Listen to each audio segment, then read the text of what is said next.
ಇರಬಾರದು, ಇಲ್ಲದ ಮೇಲೆ ಇರಬಾರದು, ಇರಬಾರದು. ಓಹೋ, ಇಲ್ಲದ ಮೇಲೆ ಇರಬಾರದು. ಏನಮ್ಮ? ನಮಸ್ಕಾರ. ಅಯ್ಯೋ ಅಯ್ಯೋ ಅಯ್ಯೋ ಅಯ್ಯೋ ಅಯ್ಯೋ ಅಯ್ಯೋ, ದೇವ್ರನ್ನ ನೋಡ್ದಾಗ ಆಯ್ತು ನಿಮ್ಮನ್ನ ನೋಡಿದ್ದು. ಅಲ್ಲಿಗೆ ಬಿಡಿ, ನೀವಿನ್ನೇನೇ ಇಟ್ಟರೂ ಕೊಟ್ಟರು ನಾನು ಮುಟ್ಟೋ ಹಾಗಿಲ್ಲ ಅಂದಾಗ ಆಯಿತು. ಯಾಕೆ ಅಂದ್ರೆ ದೇವರಾಗಿಬಿಟ್ಟೆ ನೋಡಿ. ಅಂದಹಾಗೆ ನೀವೇ ಏನೋ ಸೌಭಾಗ್ಯ ಸುಂದರಮ್ಮ. ಹೌದು, ಯಾರು ಹೇಳಿದ್ರು ನಿಮ್ಗೆ? ಈಗ ಇಲ್ಲಿಂದ ಬಂದಲ್ಲ ಪೀತಾಂಬರ ಅಂತ, ಅದೇ ಶುದ್ಧ ಕನಕಾಂಬರ, ಅವನೇ ಹೇಳಿದ್ದು. ನೋಡಕ್ ಅವರು ಒಳ್ಳೆಯವ್ರ ಹಾಗೆ ಕಾಣ್ತಾರೆ. ಹೌದೌದು, ನಾಟಕದವರೆಲ್ಲ ಹಾಗೆ ಒಳ್ಳೆಯವ್ರ ಹಾಗೆ ಕಾಣ್ತಾರೆ. ಹಗಲು ಹೊತ್ತು ಸೂರ್ಯ ಮುಳುಗಿದ ಮೇಲೆ ಸಾಕು, ಸಿಕ್ಕಿಬಿಟ್ರೆ ಸಾರಾಂಗಡಿ ಹತ್ರ ಕರ್ಕೊಂಡು ಹೋಗಿ ಸಾರಿಸಿ ಗುಡಿಸಿ ರಂಗೋಲಿ ಇಟ್ಟು ಸಾಲದ ಸೀಲೊತ್ತಿ ಕೈ ಬಿಟ್ಬಿಡ್ತಾರೆ. ಅಂದಾಗ ನೀವು? ನಾನು ನಾಟಕದವನೇ, ಆದರೂ ನಾನೊಂಥರ ನೀರೊಳಗಿರೋ ಮೀನಿದ್ದ ಹಾಗೆ. ನೀರು ಕುಡಿತಾನೂ ಇರ್ತೀನಿ, ಹೊರಗೆ ಬಿಡ್ತಾನೂ ಇರ್ತೀನಿ, ಕುಡಿತಾನೂ ಇರ್ತೀನಿ, ಬಿಡ್ತಾನೂ ಇರ್ತೀನಿ. ಒಟ್ಟಿನಲ್ಲಿ ಕುಡಿತಿರ್ತೀನಿ, ಬಿಡ್ತಿರ್ತೀನಿ. 4 ದಿನ ಕುಡಿತೀನಿ, 4 ದಿನ ಬಿಡ್ತೀನಿ, ಹೀಗೆ ನಾನು. ಅದೆಲ್ಲ ನಾ ಕೇಳಿದ್ದು. ನಿಮ್ ಹೆಸರು? ಓಹೋ, ಹೆಸರೇ ಕಾಳಿದಾಸ ಅಂತ ಕರೀತಾರೆ, ಆದ್ರೆ ಕವಿ ಅಲ್ಲ. ಪರವಾಗಿಲ್ಲ, ಹೆಸರು ಬಹಳ ಮುದ್ದಾಗಿದೆ. ಹೌದೇ? ಹೋಗ್ಲಿ ಬಿಡಿ, ಈ ಮಖ ನೋಡಿ ಮುದ್ದಾಗಿದೆ ಅಂತ ಅಂದವರು ಒಬ್ಬರು ಇರಲಿಲ್ಲ. ನೀವು ಹೆಸರಾದರೂ ಮುದ್ದಾಗಿದೆ ಅಂದ್ರಲ್ಲ, ಜೀವಕ್ಕಷ್ಟೇ ಸಾಕು. ಹೌದು, ತಾವು ದಯಮಾಡಿಸಿದ್ದೇನೋ ಇಲ್ಲಿವರೆಗೂ ಆಶ್ರಯ ಸಿಗುತ್ತೆ ಅಂತ ಬಂದೆ. ಪಂಡಿತ್ ಭೀಷ್ಮಾಚಾರ್ಯ ನೋಡ್ಬೇಕು ಅಂತ ಬಂದೆ. ಪಂಡಿತರ ದರ್ಶನಕ್ಕೆ ತಾವು ಸ್ವಲ್ಪ ಉಪಕಾರ ಮಾಡಿಬಿಟ್ರೆ ತಮ್ಮನ್ನ ನಾನು ಎಂದೆಂದಿಗೂ ಮರೆಯಲ್ಲ. ಅಯ್ಯೋ ಅಯ್ಯೋ ಅಯ್ಯೋ ಅಯ್ಯೋ, ಅಷ್ಟು ದೊಡ್ಡ ಮಾತು ಯಾಕೆ ಆಡ್ತೀರಿ ಆ ಪುಟ್ಟ ಬಾಯಿನಲ್ಲಿ? ನಮ್ಮ ಯಜಮಾನರು ಬದುಕಿರೋದೇ ದರ್ಶನ ಕೊಡೋಕೆ, ನನ್ನ ಉಸಿರಾಡ್ತಿರೋದೇ ಸಹಾಯ ಮಾಡೋಕ್ಕೆ. ಅದೇನೋ ನೋಡಿ ನನ್ನ ಸ್ವಭಾವ. ಕಷ್ಟದಲ್ಲಿ ಯಾರು ಇದ್ದಾರೆ ಅಂದರೆ ನನ್ನ ಮನಸ್ಸು ವಿಲಿ ವಿಲಿ ವಿಲಿ ವಿಲಿ ವಿಲಿ ಬತ್ತಾಡಿಬಿಡುತ್ತೆ. ಅದರಲ್ಲೂ ಹೆಣ್ಣು ಮಕ್ಕಳು, ನಿಮ್ಮಂಥ ಒಂಟಿ ಹೆಣ್ಣು ಮಕ್ಕಳು ಕಷ್ಟದಲ್ಲಿರೋದನ್ನ ಕಂಡ್ರಂತೂ ಆ ಮುಂಡೇದು ಮನಸ್ಸು ಕರಗಿ ನೀರಾಗಿ ಹರಿದು ಹೋಗಿಬಿಡುತ್ತೆ. ಅದು ಎಲ್ಲಿ ಹೋಗುತ್ತೆ ಅಂತ 6 ತಿಂಗಳಿಂದ ಹುಡುಕ್ತಿದ್ದೀನಿ. ನನ್ನ ಮಗ ಪತ್ತೆ ಸಿಗ್ತಾ ಇಲ್ಲ, ಅಂತೂ ಹರಿದು ಹೋಗುತ್ತೆ. ಹೌದಪ್ಪ, ನನ್ನ ಯಜಮಾನ್ರು ಸ್ವಭಾವನೂ ಹೀಗೆ ಇತ್ತು.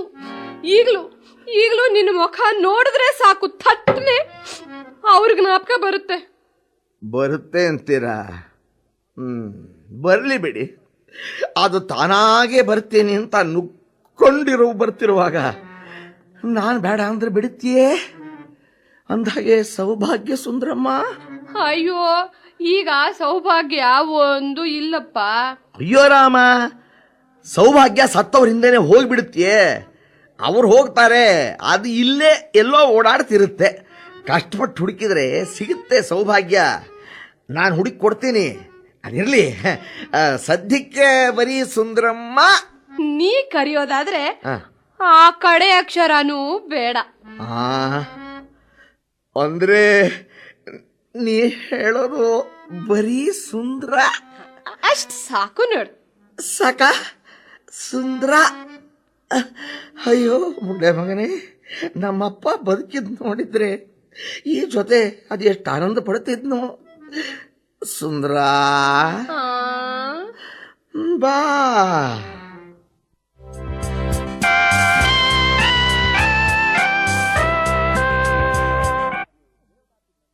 ಸರ್ ಅದು ದೇವದಾಸಿದ್ ನಂದೊಂದು ಸೀಸ್ ಪದ್ಯ ಇದೆಯಲ್ಲ, ಅದೊಂದು ಸ್ವಲ್ಪ ಹಿಡೀರಿ ಸರ್.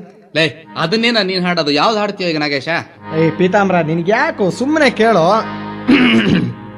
ಓರೆ ನೋಟವ ಬೀರಿ ವೈಯಾರವನು ತೋರ್ವ ಈ ಒಲುಮೆಗಳೆಲ್ಲ ಸಂಸಾರಿಗಲ್ಲ. ಮುರುಕು ಕುಲುಕುಗಳಿಂದ ಮನವ ಕಲಕುವ ಚಲ್ವ ಈ ತಳುಕು ಪಳುಕುಗಳೆಲ್ಲ ಸಂಸಾರಿಗಲ್ಲ. ಎಲ್ಲಿಗೋ ನಿಲ್ಲಿಸ್ತೇ? ಸೇರ್ಲಿಲ್ವ ನಾ ಕೇಳ ಈಗ ಗುರುಗಳನ್ನ? ಸಾಕು ನಿಮ್ಮಿಬ್ಬರದು, ಇನ್ ಸ್ವಲ್ಪ ನಂದು ನೋಡ್ಕೋಬೇಕು ನಾನು. ಸರಿ ಬರ್ರಪ್ಪ. ಬಂದ್ರಲ್ಲ ಪೀತಾಂಬ್ರು. ಓಹೋ ಏನೋ ಅಭ್ಯಾಸ ಬಹಳ ಜೋರಾಗಿ ನಡೀತಾ ಇದೆ. ಸಂಬಳ ತಾರೀಖ್ ಹತ್ರ ಬಂತಲ್ಲ ಯಜಮಾನಸ್ಯ, ಈಗ ಒಂದಿಷ್ಟು ಚುರುಕು ತೋರಿಸ್ತಿದ್ರೆ ಹಾಗೆ. ಆಹಾ ಮುಂಡೆವ, ಚುರುಕು ಇಲ್ಲಿ ತೋರಿಸಿದ್ರೆ ಸುರಿದು ಹೋಗಲ್ಲಪ್ಪ ಸಂಬಳ. ಸ್ಟೇಜ್ ಮೇಲೆ ತೋರಿಸಿ ಆ ಅನ್ನದಾತರು ಮೆಚ್ಚೋ ಹಾಗೆ ಮಾಡಿದ್ರೆ ಕಂಡ್ರು ಕಾಸು ಕಾಣಬೇಕಾದ್ರೆ. ಅದು ನಮಗ್ ಗೊತ್ತು. ಮಾತು ಮುಂಚೆ ನೀವೇ 30 ಸಲ ಮೊದಲಿಸ್ತಿದ್ರಿ ನಮ್ಮನ್ನ.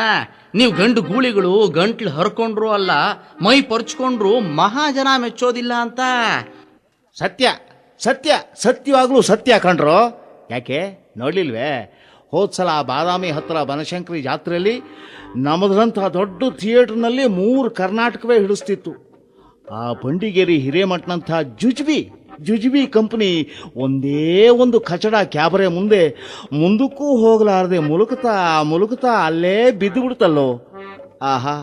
ಆಹಾ ಆ ಕ್ಯಾಬ್ರೆ ಹುಡುಗಿ ಹೇಗಿದ್ಲು, ಅಯ್ಯೋ ಹೇಗಿದ್ಲು. ಬಣ್ಣ ಆಡ್ಸಿದ್ಮೇಲೆ ನೋಡ್ಬೇಕಾಗಿತ್ತು ಮಕಾನ, ಮೂಸ್ಬೇಕಾಗಿತ್ತು ಬಾಯ್ ವಾಸನೆನ. ಯಾವತ್ತು ಬೆದರಿ ಬೆಂಡಾಗಿ ಹೋಗ್ತಿದ್ರಿ. ಆಮೇಲೆ ಕ್ಯಾಂಪ್ ಕೀಳೋದಿರ್ಲಿ, ಕ್ಲೋಸ್ ಆದ ನಿಮ್ಮನ್ನ ಅಲ್ಲೇ ಹೂಳೋದು, ಹೇಳ್ದೆ ಕೇಳದೆ ನಾವು ಕಂಬಿ ಕೀಳೋದು ಅಷ್ಟೇ ಆಗಿರೋದು. ಸರಿ ಈಗ ನಮ್ಮ ನಾಟಕದ ಅಭ್ಯಾಸ ಎಲ್ಲಿವರೆಗೂ ಬಂತಯ್ಯ? ಇನ್ನೇನು, ದಿನ ಆಡಿದ ಮಾತೆ ಆಡೋದು, ಹಾಡಿದ್ದೆ ಹಾಡೋದು. ಹೊಸ ನಾಟಕ ತಗೊಳ್ಳಿ ಅಂತ ಹೊಡ್ಕೋತೀವಿ, ನೀವು ಕಿವಿ ಮೇಲೆ ಬೀಳಲ್ವಲ್ಲ. ನಿಜ ಹೊಸ ನಾಟಕ ತಗೋಬೇಕು, ಆದ್ರೆ ಬರ್ಕೊಡೋರೊಬ್ರು ಇಲ್ವೇ. ಹೋಗಲಿ ಅತ್ಲಾಗ ನಾನೇ ಬರೆಯೋಣ ಅಂದ್ರೆ. ಸದ್ಯ ಬೇಡಿ, ನಾವು ಆಡಬೇಕು, ಜನ ನೋಡಬೇಕು, ದುಡ್ಡಾಗಬೇಕು, ಕಂಪ್ನಿ ನಡೀಬೇಕು. ಹೌದಪ್ಪ ಹೌದು, ಅದಕ್ಕೆ ತಾನೇ ಇಷ್ಟು ಪರದಾಟ. ಯಾಕೆ ಸಾರ್ ಇಷ್ಟು ಪರದಾಡ್ಬೇಕು? ನಮ್ ಕಾಳಿದಾಸ ಒಂದ್ ನಾಟಕ ಬರ್ದಿದ್ದಾನೆ, ನನ್ನ ಎದುರು ಓದ್ದ. ಎಷ್ಟು ಚೆನ್ನಾಗಿದೆ ಸರ್, ನಮ್ ಕಂಪ್ನಿಲಿ ಆಡಿದ್ರಂತೂ. ಯಾರು? ನಮ್ಮ ಅಡುಗೆ ಕಾಳಿದಾಸ್ತೆ. ಸರಿ ಹೋಯ್ತು, ಕಾಳಿ ನಾಟಕ ಬರೆದಿದ್ದಾನೆ ಅಂದ್ರೆ ನಾನು ನೀನು ಕೂತ್ಕೊಂಡು ಕೇಳಬೇಕು, ನೋಡ್ಬೇಕು ಅಷ್ಟೇ. ಹಾಗನ್ಬೇಡಿ ಯಜಮಾನ್ರೆ, ಬಾಣ ಬಿಡ್ತಾ ಇದ್ದ ಬೇಡ ರಾಮಾಯಣ ಬರೀಲಿಲ್ವೇ? ಬೀದಿಲಿ ಪದ ಹಾಡಿದ ದಾಸರು, ವೇದ ವಾದ ಒಂದೂ ಕಾಣದ ವಚನಗಳನ್ನ ಬರೆದ ಶರಣರು, ಸಾಪಾಸಾನೂ ಕೂಗದೆ ಇದ್ದ ಸರ್ವಜ್ಞ, ಇವ್ರುಗಳ ಮುಂದೆ ಈಗಿನ ಕಾಲದಲ್ಲಿ ಎಗರಿ ನಿಗಿರಿ ಡಿಗ್ರಿ ತಗೊಂಡವರು ಕಣ್ಣಿಗೂ ಕಾಣದ ಹಾಗೆ ಎಗರು ಹೋದ್ರಲ್ಲ ಯಜಮಾನ್ರೆ. ಅಂದ್ಮೇಲೆ ನಮ್ಮ ಈ ಅಡಿಗೆ ಕಾಳಿದಾಸನ ಅಕ್ಷರಕ್ಕೆ ಲಕ್ಷನೇ ಹುಟ್ಟಬಹುದು. ಸ್ವಲ್ಪ ಅವನ ಕಡೆನೂ ಲಕ್ಷ್ಯ ಕೊಡಿ ಯಜಮಾನ್ರೇ. ಹಿತ್ತಲ ಗಿಡ ಮದ್ದಾಗಿದ್ರೆ ಎದ್ ಬರ್ಲಿ ಅಂತ ಕಾಯೋದ್ರ ಬದಲು ನಾವೇ ಎದ್ದು ಹೋಗಿ ಮದ್ದು ಮಾಡಿ ನೋಡೋದು ಒಳ್ಳೇದಲ್ವೇ ಯಜಮಾನ್ರೆ? ಅಯ್ಯ ಏನು ನಮ್ಮ ನಾಡಿನ ಹಣೆ ಬರಾನೆ ಹಾಗಾಗೋಯ್ತ್ರೋ ಮುಂಡೇವಾ. ಯುಗಾಂತರಗಳಿಂದ ಆಂಜನೇಯ ನಮ್ಮ ನಾಡಲ್ಲೇ ಹಂಪಿಯಲ್ಲೇ ಇದ್ದಾಗ ಕೊಂಪೆಲಿರೋ ಕೋತಿ ಅಂತಿದ್ವಿ. ಅದೇ ಕಂಡೋರ್ ಕೆಲಸಕ್ಕೆ ಲಂಕೆಗೆ ಹೋಗಿ ಬಂದಿದ್ದಕ್ಕೆ, ಅಂದ್ರೆ ಪರದೇಶಕ್ಕೆ ಹೋಗಿ ಬಂದ್ಮೇಲೆ ನವವ್ಯಾಕರಣ ಪಂಡಿತ ಅಂತ ನಡೆಮುಡಿ ಹಾಸಿ 106 ದೇವಸ್ಥಾನ ಕಟ್ಸಿಲ್ವೇ? ಅಲ್ಲಿ ಶನಿವಾರ ಏನ್ ಹಾಕೊಂಡು ತೂರಾಡ್ತಾನೋ ಆ ತೂರಾಡ್ತಿರೋನ್ ಮೈ ಮೇಲೆ ಆ ಆಂಜನೇಯನೇ ಬಂದಿದ್ದಾನೆ ಅಂತ ಸಾಲ ಮಾಡಿ ಕಾಣಿಕೆ ಕಟ್ಟಿ ಕೇಳಿ ಸಾಲಗಾರರಾಗ್ತಿಲ್ವೇ ಮುಣೆಯಂಡ್ರು? ಅಯ್ಯೋ, ನೀವು ಯಾರ ವಿಚಾರ ಮಾತಾಡ್ತಿದ್ದೀರೋ ಏನೋ ನನಗೆ ಗೊತ್ತಿಲ್ಲ. ನಮ್ಮವರ ಹಣೆ ಬರ ಒಟ್ಟಿನಲ್ಲಿ ಇಷ್ಟೇ ಕಂಡ್ರು. ಫಾರಿನ್ಗೆ ಹೋಗಿ ಬಂದ್ರೆ ಸಾಕು, ಅವನಲ್ಲಿ ಯೂರಿನ್ ಮಾಡಿ ಬಂದಿದ್ರು ಸರಿ. ಇಲ್ಲಿ ಇರೋರಿಗೆ ಬೆಲೆ ಬರಬೇಕಾದ್ರೆ ಹೊರದೇಶಕ್ಕೆ ಹಾರಿ ಹೋಗಿ ಬರಬೇಕು ಅಷ್ಟೇ. ಸರಿಯಾದ ಸಮಯಕ್ಕೆ ಬಂದೆ ನೋಡೋ ಕಾಳಿ. ನನ್ನ ಜಾತಕನೇ ಹಾಗೆ ಯಜಮಾನ್ರೇ. ನಾನು ಬರೋ ಹೊತ್ತಿಗೆ ಅದು ಹೇಗೋ ನೋಡಿ ಸಮಯ ಸರಿ ಹೋಗಿರುತ್ತೆ. ಇಲ್ಲಿಗೆ ಅಂತಲೇ ಅಲ್ಲ ನೋಡಿ, ಈ ಲೋಕಕ್ಕೆ ಅಷ್ಟು. ನಾನು ಹುಟ್ಟೋ ಹೊತ್ತಿಗೂ ಆ ನಮ್ಮ ಅಪ್ಪ ಅಮ್ಮ ಲೆಕ್ಕಾಚಾರ ಮುಗಿಸಿ ಗಂಟು ಮೂಟೆ ಕಟ್ಟೋ ಹೊತ್ತಿಗೂ ಸರಿ ಹೋಗಿತ್ತು ನೋಡಿ. ಸ್ವತಂತ್ರ ದೇಶಕ್ಕೆ ಬಂತೋ ಇಲ್ವೋ, ಬಂದಿದೆಯೋ ಇಲ್ವೋ, ನಾನಂತೂ ಈ ದೇಶದಲ್ಲಿ ಹುಟ್ಟಿದ್ದು ಸ್ವತಂತ್ರವಾಗಿ, ಬೆಳೆದಿದ್ದು ಸ್ವತಂತ್ರವಾಗಿ, ಬಾಯಿ ಬಿಡ್ತಿರೋದು ಸ್ವತಂತ್ರವಾಗಿ, ನಾಳೆ ಬಾಯಿ ಬಿಟ್ಕೊಂಡು ಸತ್ರು ಸ್ವತಂತ್ರವಾಗಿ. ಛೇ ಹಾಗಲ್ಲಪ್ಪ. ನೀನು ಬರೆದಿರೋ ನಾಟಕನ ಈ ಕಂಪ್ನಿಲಿ ಆಡಿಸಿ ನಿನ್ ಕಲೆಗೂ ಬೆಲೆ ಕೊಡಿಸ್ಬೇಕು ಅಂತ ಮನಸ್ಸು ಮಾಡಿದ್ದಾರೆ ನೋಡು ಯಜಮಾನ್ರು. ಹೌದೇ? ಮೂಗೋದೋಯ್ತು. ಏನು ಅಲ್ಲ, ಕಿಲ್ ಬಿಡಿದಿರೋ ಕಂಪ್ನಿ ಪಾತ್ರೆಗೆ ಕಲಾಯಿ ಮಾಡಿಸಿ ಅಂದ್ರೆ ಕಿವಿ ಮೇಲೆ ಹಾಕ್ಕೊಳ್ಳದೆ ಇರೋ ಈ ನಮ್ಮ ಯಜಮಾನರು ನನ್ನ ಕಲೆಗೆ ಬೆಲೆ ಕೊಡಬೇಕು ಅಂದಮೇಲೆ ಇನ್ನು ನಮ್ಮ ಬಾಕಿ ಇರೋ 3 ತಿಂಗಳ ಸಂಬಳ ಇನ್ನು 3 ತಿಂಗಳು ಮುಂದಕ್ಕೆ ಹೋದ ಹಾಗೆ. ಯಾಕೋ ಹಾಗೆ ಹೇಳ್ತಾ ಇದ್ದೀಯಾ ಕಾಳಿ? ಕೇಳಿ ಹೇಳ್ತೀನಿ. ನಾನೇನೋ ಕಾಟಾಚಾರಕ್ಕೆ ಲೆಕ್ಕಾಚಾರ ಹಾಕಿ ಆಚಾರ ಕೆಟ್ಟಿರೋ ವಿಚಾರನೆಲ್ಲ ಟೋಟ್ಲು ಮಾಡಿ ಹೋಟ್ಲಿಗೆ ಕೈ ಒರೆಸ್ಕೊಳ್ಳೋಕೆ ಹೋಗ್ತಾ ಇದ್ದಂಥ ನಮ್ಮ ನಾಟಕದ ನೋಟಿಸ್ಗಳನ್ನೇ ತಿರುವು ಹಾಕ್ಕೊಂಡು ಒಲೆ ಮುಂದೆ ಕೂತು ತಲೆಗೆ ತೋಚಿದ್ದನ್ನ ಗೀಚಿ ಅದರಲ್ಲಿ ಒಂದು ಏನೋ ಅಂತ ಇಟ್ಟಿದ್ದೀನಲ್ಲ, ಅದನ್ನು ಒಂದು ದೊಡ್ಡ ಕಲೆ ಅಂತ ತಿಳಿದು ಬೆಲೆ ಕೊಡೋಕ್ಕೆ ಮುಂದೆ ಬಂದಿದ್ದೀರಿ ಅಂದಮೇಲೆ ಇನ್ನು ನಮ್ಮ ಕಂಪ್ನಿ ಬ್ಯಾಲೆನ್ಸ್ ನಿಲ್ಲಾಗಿ ನಾವೆಲ್ಲೂ ಹೋಗದೆ ಇಲ್ಲೇ ನಿಲ್ಲಬೇಕಾಗತ್ತೆ. ಅಷ್ಟಾದ್ರೆ ಸಾಕು ನೋಡಪ್ಪ. ಅಲ್ವೇ? ನೀವೆಲ್ಲ ಎಲ್ಲೂ ಹೋಗದೆ ಇರಲಿ ಅಂತ ತಾನೇ ನಿಮ್ಮ ಸಂಬಳನೆಲ್ಲ ನನ್ನ ಮೇಲೆ ಇಟ್ಕೊಂಡು ಕೇಳಿದಾಗ ಖರ್ಚಿಗೆ ಅಷ್ಟೋ ಇಷ್ಟೋ ಕೊಟ್ಕೊಂಡು ಇಷ್ಟೆಲ್ಲ ಕಟ್ಕೊಂಡು ನಾನು ಹೆಣಗಾಡ್ತಿರೋದು.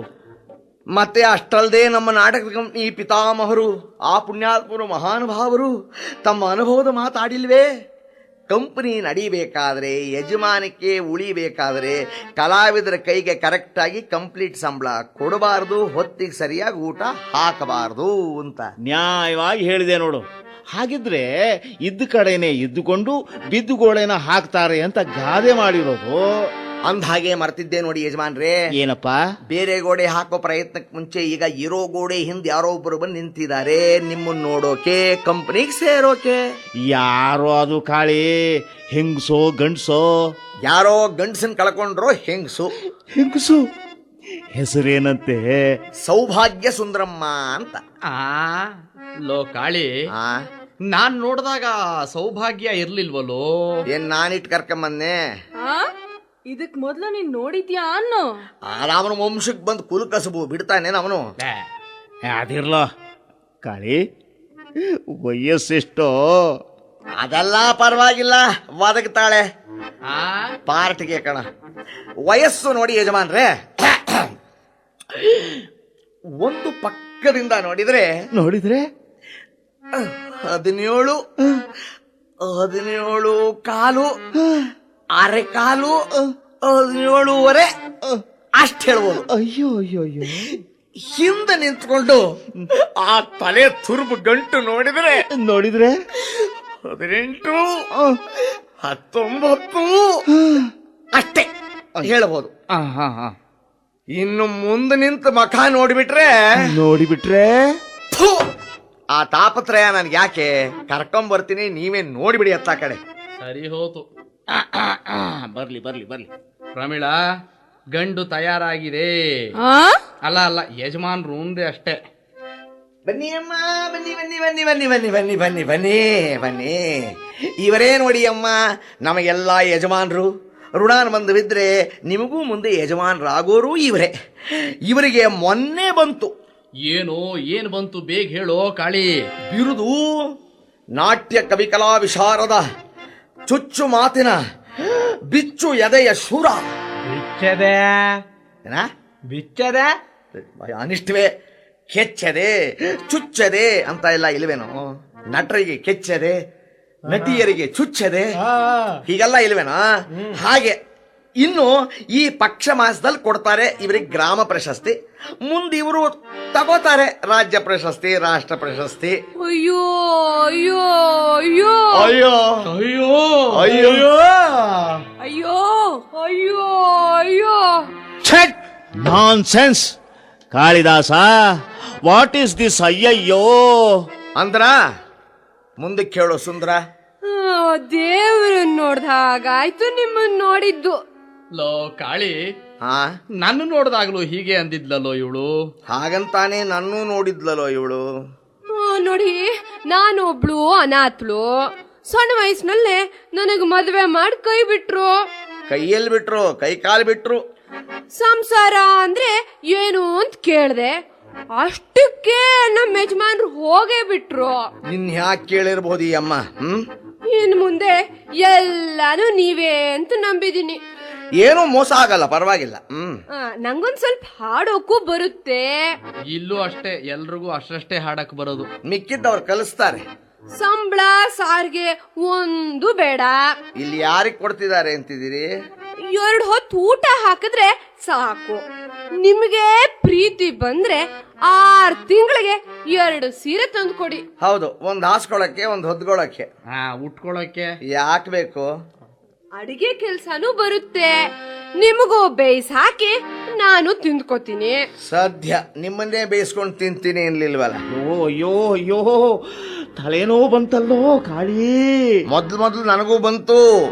ಕೇಳಿ ಸುಂದರ, ಅಲ್ಲಿಗೆ ನಿನ್ನ ಸುದ್ದಿ ಯಜಮಾನರ ತಲೆಡಿತು. ಇನ್ನೇನು ಸುಮ್ಮನಿರು. ಕಾಳಿ, ಕೇಳಿ. ನನಗೂ ಸ್ಟೇಜ್ಗೆ ಹೆಣ್ಣು ಅಂತ ನಿಲ್ಲೋಕೆ ಒಂದು ಹ್ಯಾಂಡ್ ಬೇಕಾಗಿತ್ತು. ಹೌದು, ನಿನಗೂ ಕೂಗಿದಾಗ ಅನ್ನೋಕೆ ಒಂದು ಅಸಿಸ್ಟೆಂಟ್ ಬೇಕಾಗಿತ್ತು. ಸರಿ ಬೇಡಿ, ಒಟ್ನಲ್ಲಿ ಇಬ್ಬರಿಗೂ ಒಂದು ಹ್ಯಾಂಡ್ ಬೇಕಾಗಿತ್ತು ಅನ್ನಿ. ಹಾ ನೋಡಪ್ಪ, ಹೇಗೋ ತಯಾರು ಮಾಡು ನೀನು, ನಾನು ಬರ್ತೀನಿ. ಅಯ್ಯೋ ಅಯ್ಯೋ, ಮಹಾರಾಯರು ಧರ್ಮರಾಯರು, ಹೇಳಿ, ಅವ್ರ ಅಪ್ಪನ ಹೆಸರು ವೆಂಕಟರಾಯರು. ಈ ನಿಮ್ ಉಪಕಾರನ ನಾನು ಯಾವತ್ತೂ ಮರೆಯಲ್ಲ. ಅಯ್ಯೋ ಉಪಕಾರ ಏನು ಬಂತು, ಎಲ್ಲ ಋಣಾನ ಸಂಬಂಧ ಅಷ್ಟೇ. ಚೆನ್ನಾಗಂದ್ರಿ. ಹೌದಪ್ಪ, ಹೌದು. ಅಯ್ಯೋ, ಬದುಕಿದ್ದಾಗ ನಮ್ಮ ಯಜಮಾನ್ರು ಹೀಗೇ ಹೇಳ್ತಿದ್ರು. ಈಗಲೂ ನಿಮ್ ಮುಖ ನೋಡಿದ್ರೆ ಥಟ್ಟನೆ ನಮ್ಮ ಯಜಮಾನ ಜ್ಞಾಪಕವೇ ಬರುತ್ತೆ. ನಾನ್ ಸೆನ್ಸ್ ಕಾಳಿದಾಸ. ಕೆಡಿಸಿಬಿಟ್ಟೆ ಕೆಲಸನ ಸುಂದರ. ಹಾ, ನೀವು ನಡೀರಿ. ಹಾ ಬರ್ತೀನಪ್ಪ. ನಾನು ನಡೀರಿ ನೀವು. ಸುಂದರ, ನಾನು ನಿನಗೆ ಬಡ್ಕೊಂಡೇ ದಾರಿಲಿ ಬರ್ತಾ ಮುಖ ನೋಡಿದವ್ರಿಗೆಲ್ಲ ಈ ಪಲ್ಲವಿ ಹಾಡಬೇಡ ನೀನು ಅಂತ. ನಾನಿನ್ನೂ ಅನುಪಲ್ವಿನೇ ಬರೋದಿಲ್ಲ, ಪಲ್ಲವಿನೇ ಹಾಡ್ತಿದೀಯ. ಸಾಕು, ಸುಮ್ಮನೆ ಯಾಕೆ ಜ್ಞಾಪಿಸ್ಕೋತೀಯ ನಿಮ್ಮ ಯಜಮಾನ್ರನ್ನ ಅವ್ರಿವ್ರ ಮುಖ ನೋಡಿ? ನಾನಿಲ್ವೇ? ಅಲ್ಲ, ನನ್ನ ಜವಾಬ್ದಾರಿ ಕೊಟ್ಟಿದ್ದಾರೆ ಅಂದ ಮೇಲೆ ತಯಾರು ಮಾಡೋಕೆ ನಾನು ಇಲ್ವೇ ಅಂತ. ಎಲ್ಲಿ ಈಗ ಹೇಳು, ಮೊದಲು ಯಾವುದಕ್ಕೆ ತಯಾರಾಗ್ತೀಯ? ಅಂದ್ರೆ ಗಾಬರಿ ಆಗಬೇಡ. ಒಳಗೆ ಬೇಳೆ ಬೇಯಿಸೋಕೋ ಇಲ್ಲ ಹೊರಗೆ ಬಣ್ಣ ಬಳ್ಕೊಳ್ಳೋಕೋ? ನೀ ಯಾವ್ದಕ್ಕೆ ಹೇಳಿದ್ರೆ ಅದಕ್ಕೆ. ಸರಿ, ಸದ್ಯಕ್ಕೆ ಕೈಗೆ ಚೊಂಬು ತಗೊಂಡು ಕಾಳಿದಾಸ ಉಪ್ಪು ಬಡಿಸ್ತಾ ಹೋಗ್ತಾನೆ, ನೀನು ನೀರು ಕುಡಿಸ್ತಾ ಹೋಗು. ಅವಳು ಯಾಕೆ ಕುಡಿಸ್ಬೇಕು? ಉಪ್ಪು ತಿಂದೋರು ಅವರೇ ನೀರು ಕುಡಿತಾರೆ. ಸುಂದರ ಬಾ.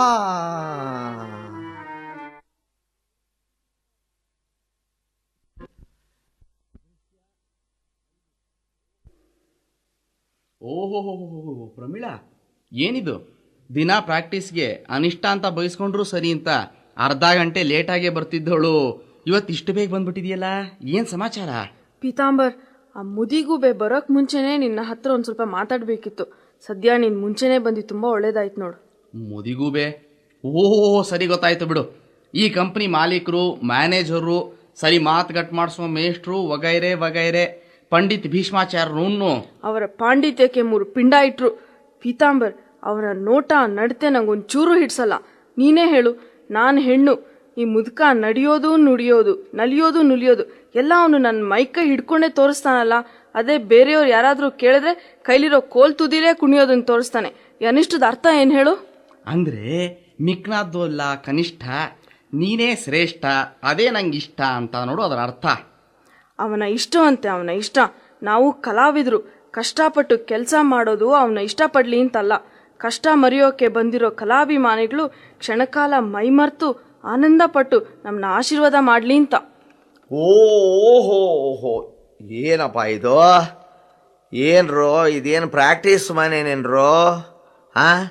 ಅಲ್ಲ, ಬರ್ತಾ ನಾಟಕದ ಕಂಪ್ನಿಲಿ ನೋಡೋ ಜನಸಂಖ್ಯೆ ಕಡಿಮೆ ಆಗ್ತಾ ಬಂತು. ಆಮೇಲೆ ದುಡಿಮೆ ಮಾಡೋ ಕಲಾವಿದರ ಜನಸಂಖ್ಯೆ ಇನ್ನೂ ಇಳೀತಾ ಬಂತು. ಇನ್ನು ಅಭ್ಯಾಸ ಮಾಡೋ ಹೊತ್ತಿಗೆ ಸಂಖ್ಯೆ ತೀರಾ ನೀವಿಬ್ಬರೇ ಆಗೋದ್ರಲ್ಲೋ ಮುಂಡೇವಾ. ಮುಂದೆ ಗತಿ ಇನ್ನೇನು? ಇಷ್ಟೇ ಗತಿ ಆದಮೇಲೆ ಮುಂದೆ ಕಾಣೋದು ಅಧೋಗತಿ. ಅದು ಏನು ಮಂದಗತಿಲಲ್ಲ, ವೇಗದ ಮಿತಿಯೇ ಇಲ್ಲದಷ್ಟು ಬೇಗ ಆಗಿ ಹೋಗುತ್ತೆ. ಅಲ್ಲಿಗೆ ನಾನು ಚಾಪೆ ತಡಿಕೆ ಒಳಗೆ ಬೇಳೆ ಬೇಯಿಸ್ತಿದ್ದೋನು ಬೀದಿಲೇ ಬೋಂಡ ಕರೆದು ಹೋಗ್ತಿದ್ದೋರನ್ನ ಹಂಚಬೇಕಾಗತ್ತೆ ಅಂತ ಕಾಣುತ್ತೆ. ಪೀತಾಂಬರ್, ಎಲ್ಲ ಕೈ ಮೀರಿ ಹೋಗ್ಬಿಟ್ಟಿದ್ಯೋ? ಅಂದ್ರೆ ನಮ್ ತಂದೆ ಇದಕ್ಕೆ ಒಪ್ಪಿಗೆ ಕೊಟ್ಟೇ ಬಿಟ್ರಾ? ಒಪ್ಪಿಗೆ ಸಿಕ್ಕಿದ್ದು ನಿನ್ನ ತಂದೆಯಿಂದಲ್ಲ, ಅವನ ತಲೆ ಮೇಲೆ ಬಂದು ಕೂತಿರೋ ಮನೆ ಹರಾಜ್ ನೋಟಿಸ್ನಿಂದ. ಬೀದಿಗೆ ಬೀಳ್ತೀನಲ್ಲ, ಮಾನ ಮಾರಾಟವಾಗುತ್ತಲ್ಲ ಅಂತ ಈ ಕನ್ಯಾಬಲಿ. ಕನ್ಯಾಬಲಿ ಪ್ರಮೀಳನ್ ತಂದೆ, ಪ್ರಮೀಳ ನಿಂದೆ ಕನ್ಯಾಬಲಿ, ಅದು ನಿಮ್ಮ ಅಪ್ಪನ ಮಾನ ಹೋಗುತ್ತೆ ಅಂತಲೇ. ಹೋಗೋಕೆ ಎಲ್ಲಿತ್ತು ಆ ಮುಂಡೆ ಮಗನಿಗೆ ಮಾನ? ಕುಡಿಯೋಕೆ ಕಾಸು ದುಡಿಲಿ ಅಂತ ಹೊಟ್ಟೆಯಲ್ಲಿ ಹುಟ್ಟಿದ ಮಗಳನ್ನ ನಾಟಕದ ಕಂಪ್ನಿಗೆ ಅಟ್ಟದೋ ನಿಮ್ಮಪ್ಪ. ಈಗ ನಿನ್ನ ಮಾರಾಟನೇ.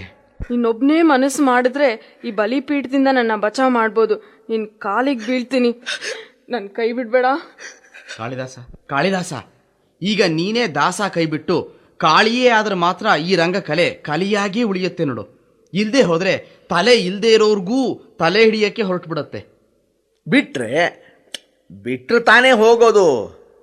ಅವಸರ ಪಡಬೇಡ್ರೋ ಮುಂಡೆವಾ. ಬಟ್ಟೆ ಮೇಲಾಗಿರೋ ಕಲೆ ತೊಳೆಯೋಕೆ ಎಷ್ಟೋ ಕಷ್ಟಪಡ್ತೀವಿ.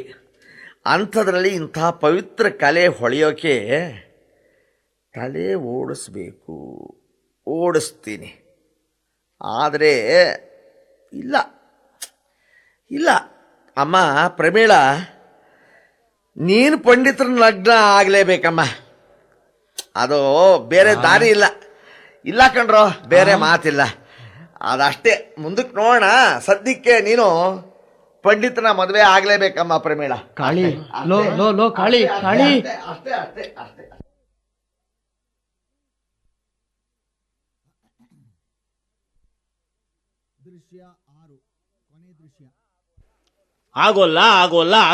ಆಗೋಲ್ವೋ ಕಾಳಿ? ಇಲ್ಲಿ ಕೇಳಿ, ಈಗ ಆಗೋಲ್ಲ ಅಂದ್ರೆ ಮಾನ ಮರ್ಯಾದೆ ಯಾರದ್ದು ಉಳಿಯೋಲ್ಲ. ಅಲ್ಲ ಸ್ವಾಮಿ, ಏನೇ ಆಗಲಿ ನಿಮಗೆ ಆಗ್ತಿರೋದು 7ನೇ ಮದುವೆನೇ ಆಗಲಿ, ಎಲ್ಲ ಆಗಬೇಕಾದಾಗ ಆದ್ರೆ ತಾನೇ ಎಲ್ಲರ ಮನಸ್ಸಿಗೂ ನೆಮ್ಮದಿ ಅಲ್ವೋ? ಅಷ್ಟೋ ಇಷ್ಟೋ ಖರ್ಚಿನಲ್ಲಿ ದೇವರು ಮೆಚ್ಚೋ ಹಾಗೆ ಇದೇ ದೇವಸ್ಥಾನದಲ್ಲೇ ನಮ್ಮ ಇಷ್ಟಕ್ಕೆ ತಕ್ಕ ಹಾಗೆ ಕಷ್ಟವಿಲ್ಲದೆ ಎಲ್ಲ ಮುಗಿಸಿ ಪ್ರಮೀಳನ ಕೈ ಹಿಡ್ಕೊಂಡು ನಾನು ಬರೋದು, ನೀವು ಕೈ ಕೊಡ್ಕೊಂಡು ಹೋಗ್ತಾ ಇರೋದಪ್ಪ. ಇಷ್ಟಾದ್ರೆ ಸಾಲದೇನೋ? ಅದಕ್ಕೆ ಯಾಕೆ ಬೇಕೋ ಲಗ್ನ ಪತ್ರಿಕೆ, ವಾಲ್ಗ ಒಡ್ಡೋಲ್ಗ ಎಲ್ಲ? ಅಯ್ಯೋ ರಾಮ, ಪತ್ರಿಕೆ ಮಾಡಿಸೋದು ಯಾಕೆ? ಏನು ಹಂಚೋಕೆ ಹರಿದು ತಿನ್ನೋಕೆ ಅನ್ಕೊಂಡ್ರ? ಮತ್ತಿನ್ಯಾಕೋ? ಲಗ್ನ ಆಗಿರೋದಕ್ಕೊಂದು ಸಾಕ್ಷಿ. 4 ಜನ ಯಾರು ಅನ್ಕೊಂಡಿದ್ದೀರಿ ನೋಡಿ. ನಿಮ್ಮ ಕಂಪ್ನಿಲಿ 3 ತಿಂಗಳಿಗೋ 6 ತಿಂಗಳಿಗೋ ತಲೆ ಕೆರ್ಕೊಂಡು ಸಂಬಳಕ್ಕೆ ಕೈಯೊಡ್ಡು ಬರ್ತಿತ್ತಿಲ್ವೇ? ನಾವೇ ಮುಂಡೆವು ಇವೇ, ನಾವೇ ಇಲ್ಲಿ. ಇನ್ನು ಗುಂಪಿಲ್ಲ, ಗಲಾಟಿಲ್ಲ, ನಡೆಯೋದಿಲ್ಲ ಈ ದೇವಸ್ಥಾನದಲ್ಲಿ. ನೀವು ದೇವರೇ ಸಾಕು ಅಂದರೆ ಪೂಜಾರಿನೂ ಉಗಿದು ಆಚೆ ಓಡಿಸ್ಬಿಡ್ತೀನಿ. ಕಾಳಿದಾಸ ನೋಡಪ್ಪ, ಲಗ್ನ ಪತ್ರಿಕೆ ಎಲ್ಲ ಹಂಚಿದ್ದಾಯ್ತು, ನಿನಗೊಂದು ತಂದಿದ್ದೀನಿ, ತಗೋ. ತಂದಿದೀಯಪ್ಪ ನಾಗೇಶ? ಕೊಡು. ನಮ್ಮ ಕಂಪ್ನಿಯವ್ರಿಗೆ ಮಾತ್ರ ಕೊಟ್ಟಿದೀಯಾ ತಾನೇ? ಅಷ್ಟೇ ಕಣ. ಹೊರಗೊಂದು ಹೋಗಿ ಕೊಡುದು, ಪ್ರೆಸ್ಸಲ್ಲೂ ಬಿಟ್ಟಿಲ್ಲ ತಾನೇ? ಇಲ್ಲ ಕಣ, ಎಲ್ಲೂ ಎಲ್ಲಿ ನೋಡೋಣ. ಆದಿತ್ಯಾದಿ ಗ್ರಹ ಸರ್ವೆ ಗ್ರಹದೊಳಕ್ಕೆ ಯಾಕೆ ಬಂತು ಸರ್ವೆ ಡಿಪಾರ್ಟ್ಮೆಂಟು ನಾಗೇಶ? ಅದು ಡಿಪಾರ್ಟ್ಮೆಂಟ್ ಅಲ್ಲ ಕಣೋ, ಒಕ್ಕಣೆ. ಓಹ್ ಸರಿ ಒಕ್ಕಣೆ, ಸರಿ. ಅದು 3 ಹೊತ್ತು ಸರ್ವೆ ಸವದೆ ಮುಂದೆ ಬೆಂದು ಆಚೆಗೆ ಬಂದರು, ಅದೇ ಬಂತೇನೋ ಅಂತಿದ್ದೆ. ಆಯಿತು. ಲಿಖ್ಯತೆ ಮರಣ ಪತ್ರಿಕಾ. ಕಾಳಿ, ಮರಣ ಪತ್ರಿಕಾ? ಅಲ್ಲ, ಇದು ಲಗ್ನ ಪತ್ರಿಕಾ. ಅದು ಸೌದೆ ಅನ್ನಲ್ಲ, ಹೊಗೆನೇನೋ ಅಂತ ಕಣ್ಣು ಮುಚ್ಕೊಂಬಿಟ್ಟೆ, ಅದು ಏನೋ ಓದಿಬಿಟ್ಟೆ. ಸರಿ. ಲಗ್ನ ಪತ್ರಿಕಾ. ಇದೇ ಮನ್ಮಥನಾಮ ಸಂವತ್ಸರದ ಶುದ್ಧ ನವಮಿಯ ದಿನ. ಕಾಳಿ, ನವಮಿ ದಿನವೇ? ಅಯ್ಯೋ ರಾಮ, ಒಂದಿನ ನವಮಿ ಆದ್ರೆ ವರ್ಷವೆಲ್ಲ ನವಮಿನೇ. ಇರ್ಲಿ ಬಿಡಿ, ಅದಕ್ಕೂ ಟೈಮ್ ಇಲ್ವೇ? ಮಠ ಮಧ್ಯಾಹ್ನ 7:11 ಸಲ್ಲುವ. ಅದೇನೋ ಅದು ಸುಡುಗಾಡು ಟೈಮು 7-11. ಇರ್ಲಿ ಬಿಡಿ, ಇಡ್ಲಿ ಪುರೋಹಿತರು ಅವ್ರ ಟೈಮ್ ಅವ್ರ ಇಡ್ಲಿ, ನಮ್ಮ ಟೈಮ್ ಚೆನ್ನಾಗಿದ್ರೆ ಆಯ್ತು. ಆಯ್ತೆ. ಸಲ್ಲುವ ಶುಭ ಮರ್ಕಟ ಲಗ್ನದಲ್ಲಿ. ಲೋ ಕಾಳಿ, ಇದು ಯಾವುದೋ ಇದು ಹೊಟ್ಟೆ ಉರ್ಸೋ 13ನೇ ಲಗ್ನ ಮರ್ಕಟ. ಅದೆಲ್ಲ ಮುದ್ರಾ ರಾಕ್ಷಸನ ಹಾವಳಿ, ಪ್ರಿಂಟಿಂಗ್ ಮಿಸ್ಟೇಕು. ನಾವು ಬೇಕಾದ್ರೆ ಕರ್ನಾಟಕ ಅಂತಲೋ ತಿದ್ದುಕೊಂಡ್ರಾಯ್ತು ಬಿಡಿ. ಅದು ಯಾಕೆ? ಪಂಡಿತ ಭೀಷ್ಮಾಚಾರ್ಯರಿಗೆ ವಿಚಿತ್ರ ಪ್ರಮೀಳೆಯನ್ನು ಕೊಟ್ಟು. ಏನೇನೇನೇನೋ ವಿಚಿತ್ರ ಪ್ರಮೀಳೇನೆ? ಯಾಕೆ ಗಾಬರಿ? ಆ ವಿಚಿತ್ರ ಅನ್ನೋದು ಅವ್ರ ಮನೆತನದ ಹೆಸರು ಸ್ವಾಮಿ.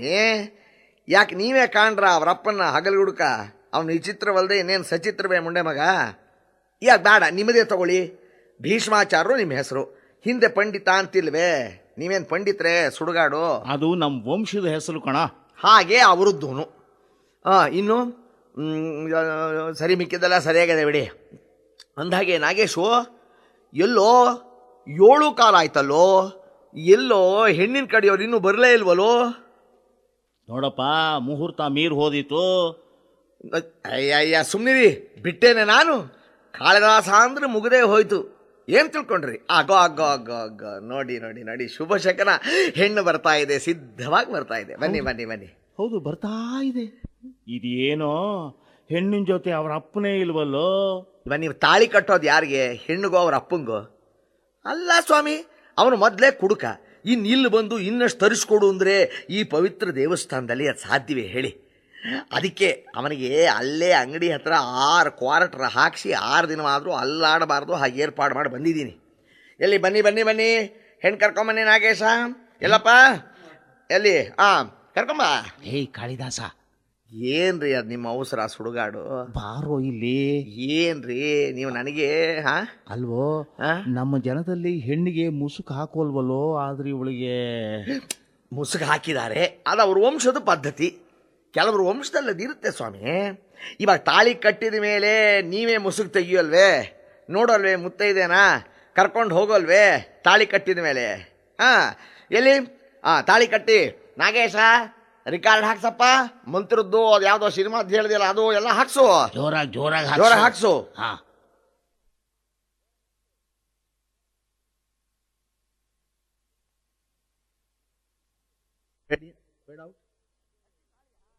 ಕಟ್ಟಿ ತಾಳಿ.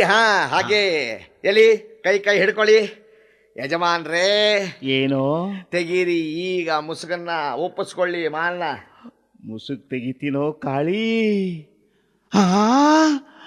ಏನೋ ಇದು ಅನ್ಯಾಯ ಕಾಳಿದಾಸ. ದಾಸ ದಾಸ, ಎಲ್ಲ ಮೋಸ ಮೋಸ ಕಣೋ. ಇವಳು ಆ ಪ್ರಮೀಳ ಅಲ್ಲ ಕಣೋ, ಇದು ನಿಜವಾಗಿಯೂ ವಿಚಿತ್ರ ಪ್ರಮೀಳಾನೆ, ವಿಚಿತ್ರ ಪ್ರಮೀಳಾನೆ. ಯೋ ಯೋ ಯೋ ಯೋ ಯೋ, ಯಾಕಷ್ಟು ಗಾಬರಿ ಸ್ವಾಮಿ? ಅವಳು ಹೆಣ್ಣೆ ಅಲ್ವೇ? ಸಣ್ಣ ವಯಸ್ಸಿನೋಳೆ ಅಲ್ವೇ? ಕಣ್ಣಿಗೆ ಅಂದವಾಗಿಲ್ವೇ?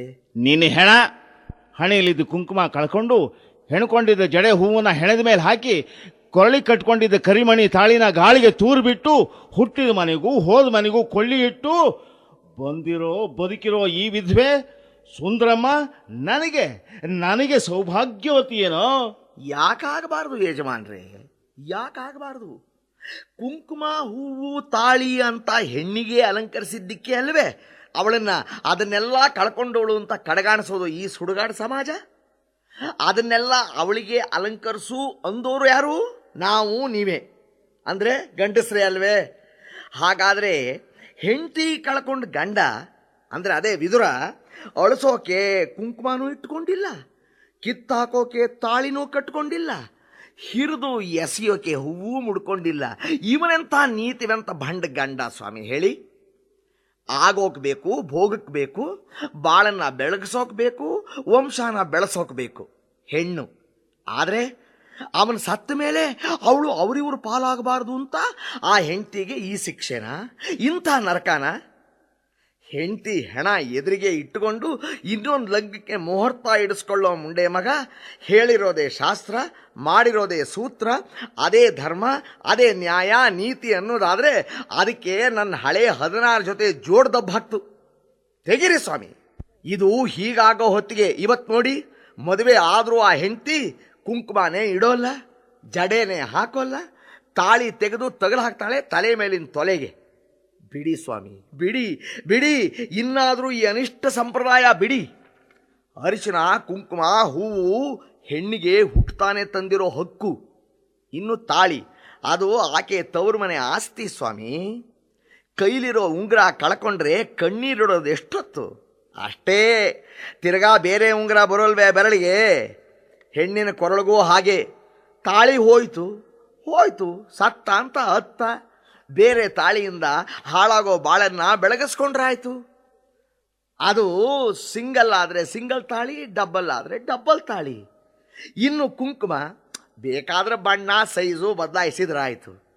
ಒಟ್ಟಿನಲ್ಲಿ ಸ್ವಾಮಿ, ನಮ್ಮ ಧರ್ಮ ಬದುಕಬೇಕಾದ್ರೆ, ನಾವು ಬದುಕಬೇಕಾದ್ರೆ ಬದುಕು ಬೇಕೇ ವಿನಃ ಕೆದಕಬಾರದು ಹೋದನ್ನ. ಒಟ್ಟಿನಲ್ಲಿ ಬದುಕಬೇಕು ಸ್ವಾಮಿ. ನೀವು ನಾವು ಧರ್ಮ ನೀತಿ ಎಲ್ಲ ಬದುಕಬೇಕು. ಬದುಕಬೇಕಾದ್ರೆ ಮಾನವ ಧರ್ಮ ಬದುಕಬೇಕು. ಮಾನವ ಧರ್ಮ ಬದುಕಬೇಕಾದ್ರೆ ಈ ಸುಡುಗಾಡ ನಮ್ಮ ಈ ಕಂದಾಚಾರದ ಸಂಪ್ರದಾಯದ ಗುಡ್ಡ ಧರ್ಮಗಳೆಲ್ಲ ಪರಿವರ್ತನೆಯಾಗಿ ಒಂದು ವಿಶ್ವ ಮಾನವ ಧರ್ಮ ತಲೆ ಎತ್ತಬೇಕು.